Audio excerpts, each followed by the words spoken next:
Toki Miankoe. Hello, I'm Cove. This is episode 2 of my Toki Pona series. Let's get right into it. Quick recap. Last episode, you learned how to make basic sentences like mi moku at kili. Now, let's talk about a new word. Li. Li separates the subject from the verb, but there's one important rule. You don't use li with the subject being mi or sina.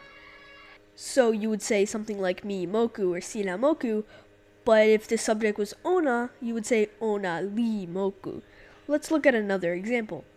Mi pona, sina pona, ona li pona. So remember, mi, no li, sina, no li. Everything else, you would use li. Now let's combine this with what you already know. Ona li moku at kili. This means they are eating fruit, or they eat fruit. Let's try one.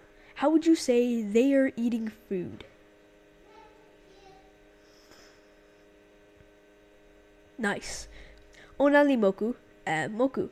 Now let's learn a new word. Telo. Telo means water or liquid. This is what it looks like. So now you can say mi moku at telo, which means I drink water. Let's try another one. How would you say they drink water? Nice. Ona li moku at telo. You learned how to use li and when not to use it. You learned a new word, telo, and you can now make more complete sentences in Toki Pona. Next episode, we'll keep building on this and expand your sentences even more.